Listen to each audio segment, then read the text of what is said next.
más rápidos. Uno es lesión renal aguda, enfermedad renal aguda, y el otro que va a ser enfermedad renal crónica. Unos alcances para que puedan conocer ambos temas. Aquí llamamos lesión renal aguda o insuficiencia renal aguda. Normalmente es un término que, dado de la traducción del inglés, normalmente es acute o acute kidney injury. Hemos dado diferentes conceptos. Antes se lo solía decir insuficiencia renal aguda, otros lo llamaron fallo renal agudo, otros como lesión, daño, injuria o disfunción renal aguda. No existe una uniformidad en los criterios para poder definirlo como tal. Entonces se hizo un consenso latinoamericano donde se decidió tener una terminología ya más aceptada. Le conocemos como lesión renal aguda cuando el tiempo de evolución de este daño renal va a ser menos de 7 días. Con los diferentes grados que vamos a ver según la especificación que les voy a poner después. Consideramos ya como enfermedad renal aguda cuando este periodo se extiende por encima de los 7 días. Un periodo de recuperación, ya que puede ser temprano o tardío, y consideramos enfermedad renal crónica si este daño es persistente después de los 3 meses del episodio agudo que pueda haber presentado el paciente. ¿Ya? Entonces, de ahora en adelante lo vamos a conocer como lesión o enfermedad renal aguda. ¿Qué definición nos puede dar de esto? Normalmente se refiere a un deterioro brusco de la función renal, ¿ya?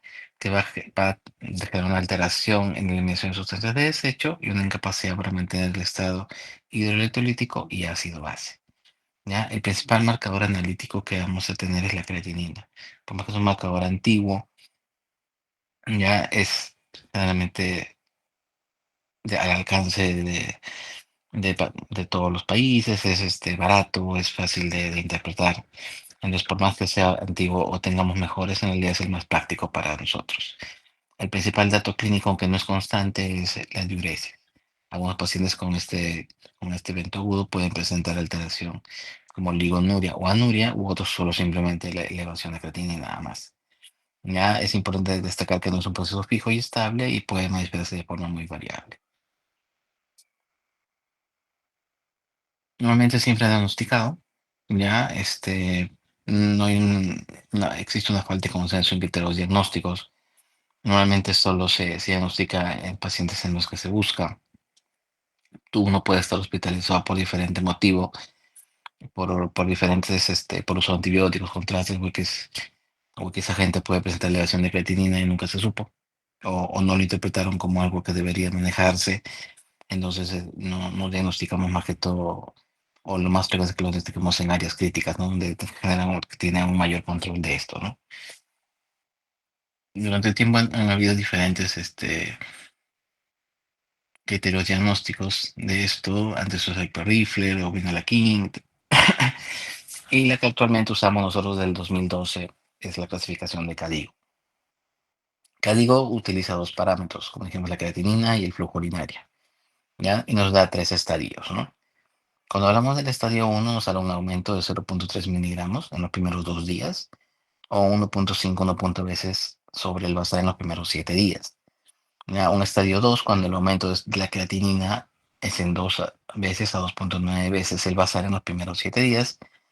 Y un estadio 3, cuando es 3 veces más del basal, ya, o mayor a 4 independiente de la creatinina basal, o cuando por diferentes motivos el paciente necesita inicio de terapia en el vaso renal, también lo consideramos como un estadio 3 de enfermedad renal aguda. Ya, cuando vemos el volumen urinario, nos da más que todo es por el tiempo de oligonuria que puede presentar el paciente. Un estadio 1 cuando el flujo urinario es menos de 0.5 mililitros kilogramo en las primeras 12 horas. Un estadio 2 cuando se extiende por más de 12 horas. Y un estadio 3 cuando el flujo urinario es menor a 0.3 por kilo en las primeras 24 horas o anuria más de 12 horas. Ya, no es para que lo sepan de memoria, más que todo para que lo tengan presente. La creatinina es el principal indicador analítico utilizado para diagnóstico de lesión anal aguda. Va a variar mucho de acuerdo a la edad del paciente, género, la masa muscular, el estado de hidratación, el estado de nutrición del paciente que podamos evaluar. Ya, generalmente su elevación es tardía. ¿Ya? puede elevarse después de 24 o 48 horas del inicio o daño que presenta el paciente. A veces no se eleva hasta que hay un compromiso de masa renal hasta del 50%, ¿ya?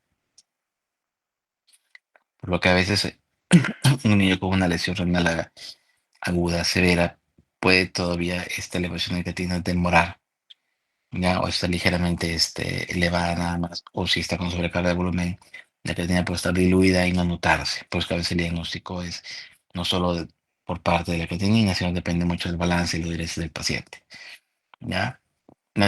Como mencionamos previamente, la diuresis es el principal indicador clínico, ¿ya? Normalmente solo en áreas de pacientes críticos o en áreas donde requerimos un balance adecuado podemos objetivarlo. Ya, en pediatría es a veces difícil la medición porque la gran mayoría del porcentaje de pacientes que tenemos son lactantes, entonces la forma de medición de diuresis en ellos, si es que no están con sonda, es por el peso de pañal, y a veces esto no se hace de forma correcta, ¿no? Lo hacen en blog, lo hacen en grupo y los técnicos no nos ayudan mucho en este campo. Y el grado de liguria que puede presentar el paciente se va con peor pronóstico en ellos, ¿no? Esta es una tabla que podemos ver los valores de creatinina normales de acuerdo a edad. Nosotros manejamos en los pacientes, si tiene un basal previo, o sea, un paciente que por una evaluación clínica que tuvo con su pediatra retomaron un valor de creatinina. Puede tener 2 añitos y tener una creatinina basal en 0,2, ¿ya? Entonces consideramos esa creatinina como su basal, ¿ya? Pero si no tuviéramos un basal previo del paciente, o sea, la primera vez que se evalúa, primera vez que le toman creatinina, podemos guiarnos de estas tablas, ¿ya? El método que nosotros en el país medimos creatinina es por el método de Jaffe, ¿ya? En otros países, como Estados Unidos, usan otro método un poquito más exacto, que es el método enzimático, ¿ya? Pero como regla pueden guiarse de esta tabla, en este caso el método Jaffe, para que por edades, si existe un basal, puedan ver cuál es el rango de normalidad, cosa que si sale de esto, podemos interpretar que sí hay una elevación de CREA y tenemos que empezar a ver qué podemos hacer para que esto no siga progresando. La etiología en los pacientes hospitalizados normalmente sí es multifactorial. No es solo puede haber pacientes que producen drogas, contrastes, toxinas, una enfermedad renal primaria, un cáncer, paciente séptico o chocado, y puede ser la causal de por qué se le va a creatinina en este paciente. Poco probable que sea solo por una causa. Va a ocurrir como en pacientes monitorizados, pacientes no en UCI o en cuidados intermedios. Va a verse más en contexto de una falla multiorgánica. La gran mayoría está asociada a sepsis y tiene una alta mortalidad. Tenemos herramientas de diagnóstico precoz que nos ayudan, más que todo en pacientes en unidades críticas, a predecir si el paciente vaya a complicarse o no por esta patología. Uno de utilidad que lo usan en estas zonas críticas es el score de índice renal, de angina renal, ya en lo que nos da puntaje de acuerdo a factores de riesgo como el ingreso a UCI, si es un paciente post-trasplante o con uso de inotrópicos o intubados, nos da cierta puntuación, y la evidencia de lesión renal aguda por esta elevación de la creatinina o la sobrecarga de volumen que pueda presentar. Y de acuerdo al puntaje que eso nos va a predecir si va a requerir en adelante no un tratamiento personal o cómo va la evolución con respecto a esto. Tenemos diferentes biomarcadores diferentes de la creatinina que nos pueden ayudar en el diagnóstico o como predictores de daño renal agudo. Entre los más frecuentes está la citratina C o el gal urinario, pero en realidad son marcadores de costo alto, no son muy prácticos en el manejo agudo del paciente y más que todo lo utilizamos a modo teórico, a modo experimental, pero a modo práctico no es de utilidad.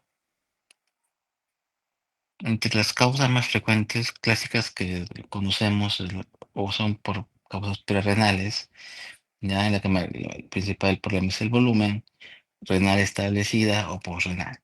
Entre las prerrenales funcionales, a veces se ven pérdidas de volumen, pacientes con diarrea, vómitos, hemorragia, quemaduras, ¿ya?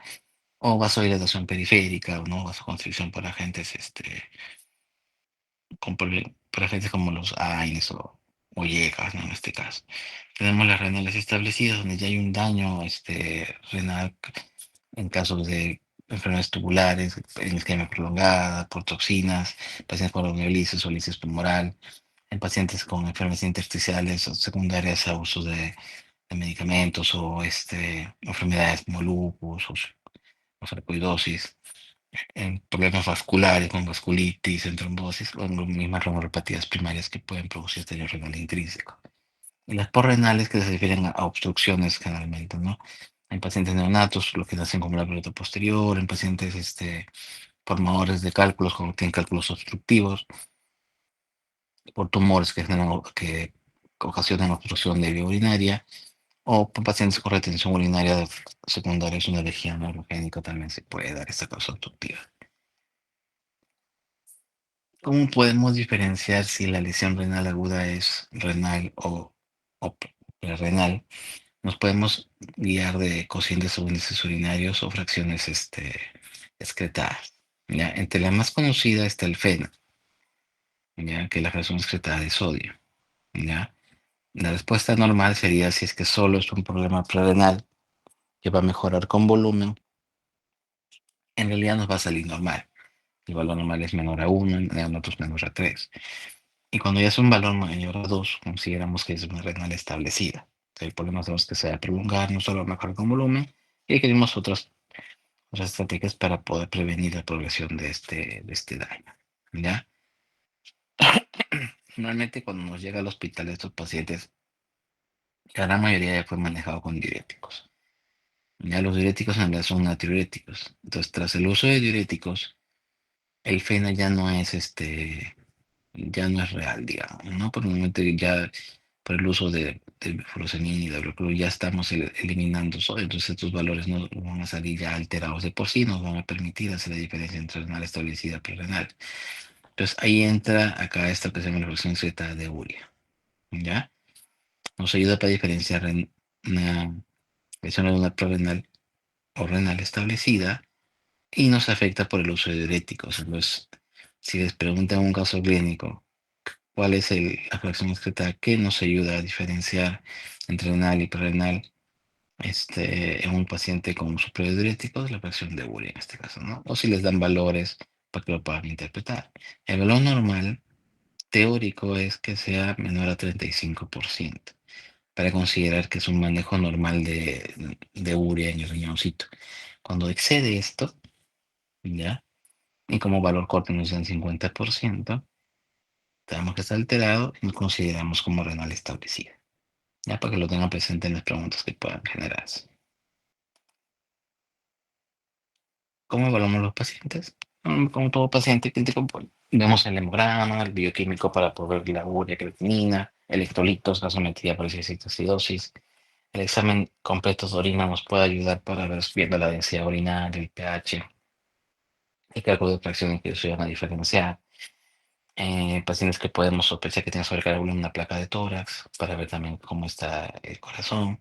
Una ecografía abdominal, si no sabemos si el paciente tiene un riñón, si tiene hidronefrosis o que es un proceso obstructivo que está causando el problema.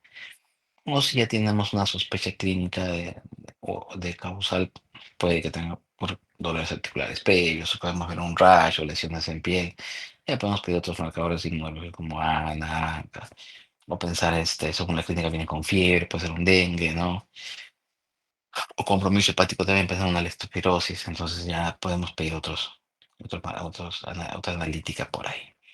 Sospechamos en trombosis, en pacientes con cuadros, digamos, un nefrótico, una buena muy baja mesa de trombosis, tenemos un Doppler renal, o ya en el extremo una biopsia renal cuando tenemos una etiología clara. El tratamiento principalmente se basa primero en identificar el paciente con riesgo de sufrir una lesión renal aguda. Ya, a veces hay sistemas de alerta en algunos hospitales en los que si es que nosotros damos los rangos de normalidad de creatinina de acuerdo a edades, como vemos en el cuadrito. Si en este paciente, digamos, su rango de normalidad está en 0,3 y 0,6, digamos, para la edad, y vemos que en un examen le sale 0,7, 0,8, que para el médico tratante en realidad le puede parecer una elevación, no insignificante, pero no perceptible en ese momento. El sistema automáticamente te manda una interconsulta. Ya son los sistemas alertas de aquí. Ya, entonces uno va, evalúa qué puede pasar pasado, capaz de ir un poco volumen el día previo, la dosis de antibióticos estaba muy alta, o el dosaje de vancomicina salió elevado, o le hicieron una tomografía hace 2 días y la clave de pronto se está elevando. Entonces nos permite actuar antes, modificar ciertas cositas o advertir al médico, bueno, requiere un control que tiene que en 48 horas para corregir la evolución, y de esa manera prevenimos que siga progresando. Ya, acá en el país solo ha puesto este sistema de alerta en el Hospital Niño San Borja, pues, se está innovando un poquito, y el sistema automático en telemedicina. También lo malo que eso genera también el acceso a interconsultas para poder evaluar pacientes críticos. Otro punto, si hay riesgo, tenemos que dar un soporte médico adecuado, limitar nefrotóxicos y contrastes que pueden empeorar el cuadro. Ya si es algo establecido, tenemos que identificar la causa, hacer una exploración física, adecuada, la analítica que sea pertinente, y si es una causa que se puede corregir, lo hacemos. ¿Ya? Y tenemos que monitorizar diuresis, tener un balance estricto en este pacientito. La mejor forma de tener un balance es con el peso diario. Ya vamos a manejar líquidos y electrolitos evitando la sobrecarga hídrica, que en realidad es bien peligrosa. Y si es necesario, iniciar un tratamiento sustitutivo renal. Cadigo nos da este cuadrito que es antiguo, pero bien didáctico, donde nos dice pues, lo previo, ¿no? Que tenemos que hacer de acuerdo al riesgo, ¿no? y el estadio a que podemos necesitar en este pacientito. Cuando podemos plantear en iniciar diálisis, cuando existe una sobrecarga de volumen mayor al 10%. Normalmente los pacientes críticos, cuando acumulan balances positivos con los días, ya empieza a sobrecargarse de volumen. Entonces no, el manejo no es bueno. Entonces el paciente limita, pues tienes que restringir volumen.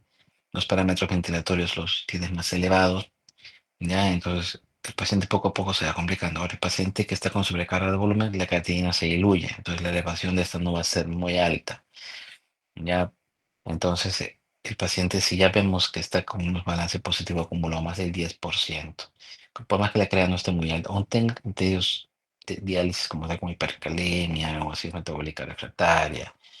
Entonces, planteamos ya inicio de terapia para manejo de volumen. Eso nos permite bajar a veces parámetros de ventilador y prevenir que el paciente se complique más, ¿no? Una cosa es iniciar diálisis en un paciente estable que iniciar diálisis en un paciente completamente inestable, ¿no? O con falla multiorgánica. Entonces, el manejo es más sencillo en un paciente que está un poco, como digamos, en una meseta en la que podemos actuar y evitar que se complique, ¿ya? El hemoglobina pulmonar es una indicación absoluta. La uremia, como tal elevación de urea a un paciente, no es indicación de diálisis, a menos que se asocie a encefalopatía. Ya si se asocia a encefalopatía, sí es indicación de diálisis aguda en ese momento. La hipercalemia persistente, a pesar del manejo médico que podamos usar, si tienes viresis o la hipercalemia en paciente anúrico, son indicaciones de diálisis. Acidosis metabólica persistente a pesar del tratamiento médico, hiponatremia refractaria y sintomática, hiperfosfatemia e hiperuricemia severa cuando se asocia a síndrome de lisis tumoral, ¿ya? Y pandemonemia en pacientes con errores en mitos del metabolismo, que también sea refractario al tratamiento médico, o envenenamientos y intoxicaciones puede ser por diferentes litio, salicilato, metformina, que también son refractarios al tratamiento médico. Son indicaciones de élite. Tenemos diferentes modalidades de terapia de reemplazo renal. En realidad hacemos la que sea más práctica para nosotros. Entre las más conocidas está la diálisis peritoneal, en la que usamos el peritoneo como una membrana semipermeable para poder generar el intercambio entre el líquido de bolsa que aplicamos, que tiene una cantidad de electrolitos menor que la del plasma del paciente. Entonces genera un intercambio y una concentración de dextrosa que ayuda por arrastre osmótico, poder eliminar volumen. Creo que la corrección es un poquito más lenta. Tenemos la hemodiálisis, que también son correcciones un poquito más rápidas, son terapias de 2 a 4 horas, y menos volumen en los primeros días. ya genera un cambio brusco a veces de volumen, los pacientes pueden decompensarse y necesitan un acceso venoso, pues, ¿no? Tenemos terapias lentas para pacientes en cuidados críticos, en las que nos toma más tiempo esta remoción, cosa que no le quitamos una buena cantidad de volumen al paciente, evitamos las descompensaciones, y las terapias continuas que ya son de 24 a 48 horas, más para pacientes extremadamente críticos. Ahora vamos a ver lo que es RC en pediatría, o alcances nada más. Normalmente el daño renal durante más de 3 meses, como mencionamos, ya, con cambios estructurales o funciones del riñón, con descenso de la circulación glomerular. Como teoría, es una tasa menor de 60 por mililitros por minuto por 1,73 de presión corporal por más de 3 meses. Puede ser mayor a 60 cuando tiene como antecedente daño estructural, proteinuria, luminuria o alteraciones tubulares. Ya, como definición, la clasificación normal tenemos un estadio 1 cuando es mayor a 60, ya, pero es asociado a alteraciones que pueden ser de malformaciones urinarias, proteinuria, hipertensos. Ya, un estadio 2 está entre 60 y 89, ya. Un estadio 3 que va entre 45 y 30, entre 60 y 30, disculpa. Y este lo dividimos en dos estadios 3A, 3B. Hay un estadio 4 que está entre 15 y 29 y un estadio 5 cuando la circulación glomerular está menos de 15. Normalmente los pacientitos ya los orientamos para inicio de diálisis a partir del estadio 4. De las causas más frecuentes, ya, en niños, a diferencia de adultos, que las causas más frecuentes son hipertensión o diabetes, en niños las causas más frecuentes de enfermedad renal crónica son las malformaciones del tracto urinario, lo que se conoce como CAC. Ya, en las de diferentes edades siempre va a ser la causa más frecuente. Las segundas causas son las glomerulopatías primarias, ¿ya? Luego vienen las enfermedades, los secundarias o las enfermedades quísticas renales, poliquistosis renal, este, tanto serotonina como dominante y otras causas no afiliadas, ¿ya? Pero como causa principal van a ser las malformaciones, a diferencia de los dos. Los pacientes con AVC deben ser evaluados para determinar primero el diagnóstico, ¿ya? La gravedad de determinar el grado de función renal que pueda tener. Factores de riesgo modificables que podemos actuar para evitar la progresión de esta RC, las complicaciones propias del enfermedad crónica como anemia, acidosis, daño mineral ósea, y el riesgo depende de la pérdida de función de renal residual que pueda tener el paciente. Y el tratamiento debe incluir terapia específica basada en el diagnóstico del paciente, las estrategias para poder identificar o detener la progresión de la enfermedad renal, prevención y tratamiento de las complicaciones, preparación para el inicio de terapia de reemplazo renal, y reemplazo de la función renal que puede ser por diálisis o el objetivo final que es el trasplante. Nuevamente, iniciamos con una análisis al paciente y al familiar. Como son niños, ahí que tenemos que hablar bastante con los padres o el familiar que cuida al paciente. Un examen físico y la toma de presión arterial. Haber antecedentes importantes, peso de nacimiento, hiperparesis, hipoxia, infecciones perinatales. la, la, a nivel prenatal, el riñoncito termina de desarrollarse con la cantidad de nefronas normal a las 36 semanas de la gestacional. Por ende, un paciente prematuro, que sea de 30 a 32 semanas, va a nacer con menos carga nefronal. Entonces, son factores muy importantes para el desarrollo de este problema. ¿Ya? Vemos antes enfermedades de hipertensión, lipidemia, litiasis, enfermedades renales primarias, ¿ya? O diabetes, o si el papá o un tío o diferentes familiares hayan podido tener RC o fallecieron con RC, estos datos son importantes en este caso. ¿Cuándo podemos sospechar que hay un compromiso renal con un paciente? Cuando tiene incapacidad para mantener el hemostasis del medio interno, pacientes con osteosis persistente, cuando tienen problemas de aumento de diuresis, ¿no? Como pacientes con poliuria, nituria, enuresis, o sea, como que el paciente no concentra bien. Ya eso también nos orienta que puede haber ya un causal crónico en este problema. Pacientes con hipertensión primaria también, pacientes con anemia crónica que no responden al tratamiento con hierro, tenemos que ver de todas maneras cómo está la función renal en general. Pacientes que no ganan buena talla, ya alteraciones óseas, ya como pacientes con genoval, y debe ser por rendimiento escolar o alteración de la atención. ¿Cómo podemos estimar el filtrado glomerular? Lo podemos hacer de dos maneras. El primero es por la fórmula de Schwartz, en la que la manejamos según la talla del paciente. En centímetros lo multiplicamos con una constante y lo dividimos entre la creatinina del paciente. ¿Ya? Nos dan valores normales del valor de la constante de acuerdo a la edad del paciente, si fue bajo peso nacer o no. Ya, y si es varones o mujeres también tienen una constante diferente. Ya, lo que se puede sobreestimar la depuración que tiene un 15%. Normalmente se usa para paciente crónico. Ya ha habido la mala interpretación de usarlo para pacientes agudos, no es de lo real. Ya, la forma más exacta de poder nosotros medir la función renal en pacientes críticos como tal, que nos puede ayudar esta fórmula del cálculo de depuración de creatinina. ¿Ya? ¿Por qué? Porque pacientes, a veces para evitar la progresión tenemos que corregir fármacos. Entonces, ¿a dónde nos vamos? ¿O a qué porcentaje de corrección lo hacemos? Entonces, hacemos este cálculo, ¿no? Necesitamos dos, tres datos. Primero, tomar una creatinina en orina, una crea en sangre, ya del mismo día, ver el volumen urinario del día previo, lo dividimos entre los minutos de la junta de orina, si es 24 horas son 1440 minutos, si fueron 12 horas 720, ¿ya? Lo multiplicamos por la superficie corporal de los 70 kilos, y lo convertimos con la superficie corporal del paciente, ¿ya? Como mencionamos, estas ecuaciones no deben ser utilizadas para procesos agudos, pero más que todo para pacientes crónicos, pero nos pueden ayudar. En un lactante, ¿cómo lo haríamos?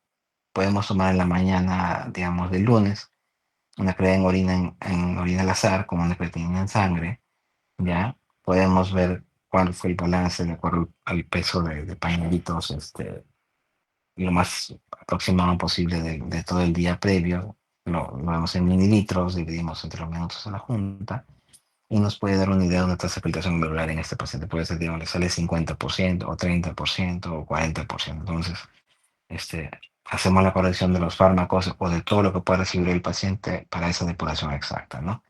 A diferencia que por eso nos puede salir que esté en 60, 70% y por ende más de 50 no se corrige. Entonces, la sigue progresando este daño, ¿no? Entre los factores de riesgo modificables que aceleran la progresión de RCC, uno es la proteinuria, ya mayor proteinuria, más rápida progresión. Entonces, parte del tratamiento que nosotros podemos hacer si el paciente presenta proteinuria positiva, podemos usar fármacos que nos ayudan a controlar esto. Entre los principales tenemos el uso de IECAS, enalapril, captopril, ya podemos usar también ADA2 como los losartán, podemos puede ayudar un poco la espironolactona, ya, entonces son los que nos ayudan a bajar esta proteinuria y de por ende esto no va a ser un factor que nos haga que progrese más. Realmente los pacientes con RC por el mismo daño que son nefronas empiezan a perder proteínas. Incluso puede ser una problema nefrótico sin que esto condicione un síndrome nefrótico. Entonces, este daño se puede tener persistente que en realidad es asintomática, va a hacer que esta alteración renal vaya progresando. O sea, digamos, la CREA de este mes es 0.8, en 4 o 5 meses que mantiene esa va a ser en 1.2 y así va a ir progresando poco a poco. Entonces, es como un daño silente que si no lo tratamos va a generar que progrese nomás esta enfermedad crónica. La presencia o si encontramos hipertensión arterial en el pacientito también es un factor que tenemos que ir tratando. El objetivo en pacientes con ARS es que esté menos de 50, del paciente 50 para la talla y edad del paciente. Pero con que esté entre 50 y 90 más que suficiente para el manejo de anemia, ¿ya? Evitar episodios nuevos de lesión renal aguda como reagudizaciones.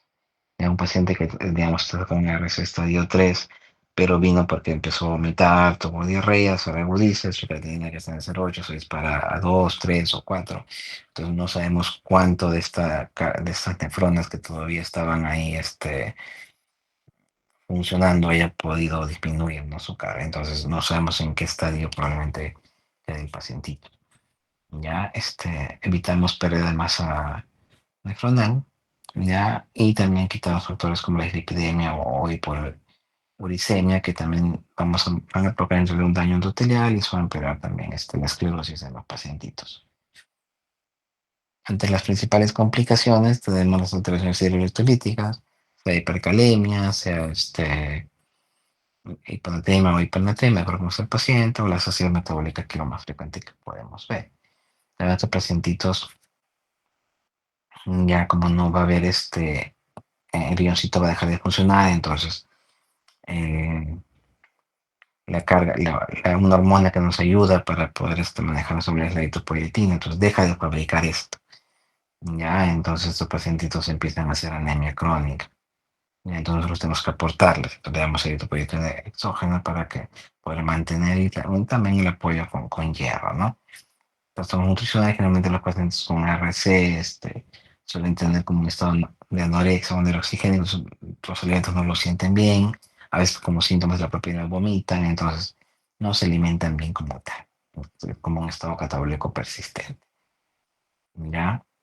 También va a haber una, creo que se llama la enfermedad mineral ósea. Normalmente como ya deja de funcionar, la vitamina D deja de activarse. Entonces va a haber una disminución en la absorción de calcio. Ya lo que va a activar unas glándulas que tenemos en el cuello, que son las paratiroides.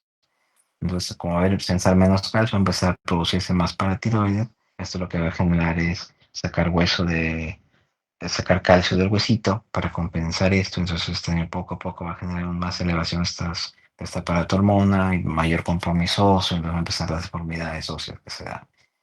¿Ya? Entonces, también tenemos que manejar. Para el trastorno endocrinológico, lo más frecuente que vemos son alteraciones hormonales tiroideas, ¿ya? Va a haber un retraso de crecimiento, ¿ya? Y también compromiso cardiovascular.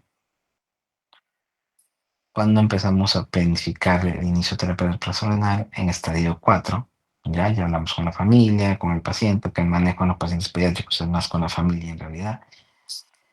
Tenemos que entender el contexto clínico, social y familiar del paciente. Puede ser pacientes que por más que a veces los manejamos en el seguro, puede que no vivan en un caserío, no tengan agua o solo sea el único que hay papá o la mamá y es la única que trabaja. Entonces, todo eso tenemos que analizar junto con un equipo multidisciplinario que incluye psicólogo, el servicio social, presión técnico, enfermería, para poder ver cuál va a ser la terapia más ideal para este paciente. Ya tenemos que optar por diálisis peritoneal, que en realidad es lo más fisiológico para el paciente, más fácil de manejar, menos complicaciones se da. Hemodiálisis, de acuerdo a lo que el familiar tenga preferencia, o si es factible hacer un trasplante renal en este estadio también, si tiene un donante vivo. ¿Qué criterios tenemos para nosotros poder decidir si el paciente requiere o no terapia en renal? Primero, que el paciente se estanque en lo que es su curva de peso y talla, ¿no? Si a pesar de todo lo que podemos hacer para manejar médicamente este problema, el paciente no crece, está desnutriéndose poco a poco, se detiene la tallita, pues ya es un criterio como para poder plantear, por más que no tenga criterios claros, y eso en el caso de terapia en renal. Inadecuado manejo de volumen, ya pues, está hipertenso severo o hipertenso refractario al tratamiento, y empieza a tener problemas cardíacos por este cúmulo o ganancia de peso. Ya todo esto genera daño, nos obliga ya que a pesar de los diuréticos que le podamos dar, necesitamos ya la terapia para manejar volumen. Ya cuando médicamente ya no podemos manejar el potasio, ya, o cuando ya se genera por esta urea elevada un hemodinâmico, ¿no? Pues desnutrido, compromiso neurológico, en vez de ser acúmulo de líquido en diferentes serosas, también son indicaciones de esto. Entre la modalidad más frecuente, como les mencioné, está la diálisis peritoneal, usamos un catéter curvo, ya con un CAF, ya que normalmente es uno interno y otro externo. La idea de los CAF, que son estos de acá, es para que no haya ingreso de gérmenes, generan como una reacción fibrosa alrededor de esto y como que de cierta forma impide que se contaminen, ¿ya? La posición correcta es que quede por debajo de las espinas, ¿ya? Y la idea es usar una solución, normalmente tienen como, que tienen dextrosa, ya que nos permite hacer una carga osmolar para jalar agua, tienen cierta cantidad de electrolitos, tienen su potasio en solución normal es de 2, el paciente normalmente son hipercalémicos, entonces al ingresar este líquido del peritoneo, que lo hacemos según su superficie corporal del paciente, genera un intercambio, como se mantiene un tiempo en cavidad abdominal, va generando cambios ahí, va generando disminución en sangre y acúmulo en este líquido.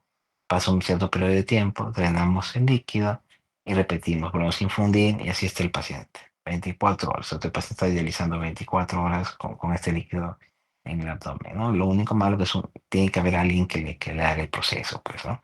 Entonces ya ahí como que demanda que uno de los padres tiene que estar constantemente con su hijito y eso limita a veces en la parte de economía familiar porque ya no trabaja la mamá o no trabaja el papá, ya, y eso también genera estrés en el familiar, ¿no?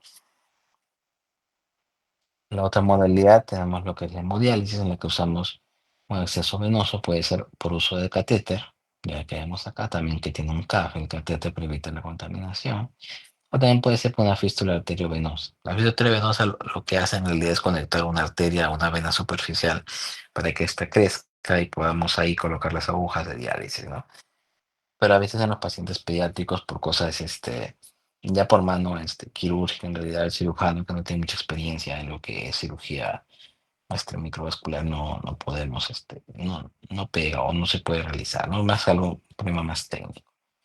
Normalmente la hemodiálisis, lo que se solicita o se necesita son por lo menos 12 horas a la semana. Nada más que el paciente vaya 3 a 4 veces por semana a las sesiones. Cada sesión puede durar 3 horas y media, 4 horas. ¿Ya? Lo único malo de la hemodiálisis es que demanda tiempo y limita mucho al paciente, mejor son pacientes anúricos. Los pacientes con RC, cuando son secundarios a glomerulopatías, rápido pierden su diuresis residual, su dejan de orinar. Los que son secundarios a malformaciones, por lo menos mantienen un buen tiempo todavía la diuresis, lo que ayuda a manejar lo que es volumen, ayuda a manejar lo que es la presión arterial. Cuando veo un pacientito anúrico es más difícil, entonces no podemos sacar por porcentaje de peso del paciente mucha cantidad de volumen entre sesiones. Limita que el paciente no tiene que tomar mucho líquido, no se alimenta bien, o se sobrecarga mucho de volumen y esa sobrecarga genera daño en su corazoncito, en los vasos, en todo, ¿no? Entonces usamos nosotros como segunda opción, a menos que el familiar, o si técnicamente por malformaciones, múltiples operaciones, cualquier cosa no podemos hacer el experito. Y el trasplante renal, ya, que es el objetivo final en estos pacientitos, eh, lo que hacemos es, si es donante cadavérico, realmente por muerte cerebral, ya el familiar de ese pacientito acepta la donación, los riñones que van directamente a los niños son menores de 18 años, y menores de 25 va a bolsa común. Ya un donante va para 2 pacientes porque le colocamos en un solo riñón.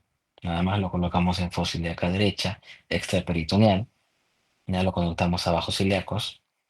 Ya, y normalmente este riñoncito del donante lo colocamos en el paciente, descampan los vasos y ven cómo se pone rosadito. Y a veces, dependiendo del tiempo que pueda haber estado entre la extracción y el implante, empiezan a orinar automáticamente, ¿no? Claro que tampoco es tan sencillo como se ve casi, ¿no? El paciente de todas maneras es un órgano que no le pertenece, tenemos que suprimir al paciente, esta inmunosupresión lo que genera el mayor riesgo de infecciones, de enfermedades oportunistas que a nosotros no causan daño, pero a un paciente inmunocomprometido sí, y es un tratamiento de por vida. Ya, un riñón cadavérico normalmente dura de 5 a 10 años promedio, un riñón vivo puede durar hasta 15 a 20 años, a menos que se complique o presente que es problema. Y la idea de nosotros es prolongar la vida. Yo no voy a esperar que mi pacientito que lo trasplanto a los 10 años va a vivir hasta los 80 años. Eso no se da. Ya normalmente le puedo ganar tiempo, ¿no? Digamos, su niñocito que le colocamos le dure 15 años, digamos, entonces va a llegar hasta los 25 años. Probablemente a esa edad ya va a empezar a reiniciar diálisis. Estar en diálisis unos 3 4 años, ahora llega a 29 30 años. Digamos, si tiene suerte se vuelve a trasplantar. Ya un trasplante ya con una carga inmunológica previa de sensibilización, probablemente le dure 5 o 10 años, ya entonces promedio de que viva solo 40 años el paciente, ¿no? Pero en realidad es prolongar la vida, generarle buena calidad de vida y y ese es el objetivo nuestro, ¿no? Ya por eso trabajamos siempre de la mano siempre con los nuestros adultos como para poder ver cuál es el mejor manejo para cada paciente. Y eso sería todo por esta clase. ¿Alguna pregunta, chicos?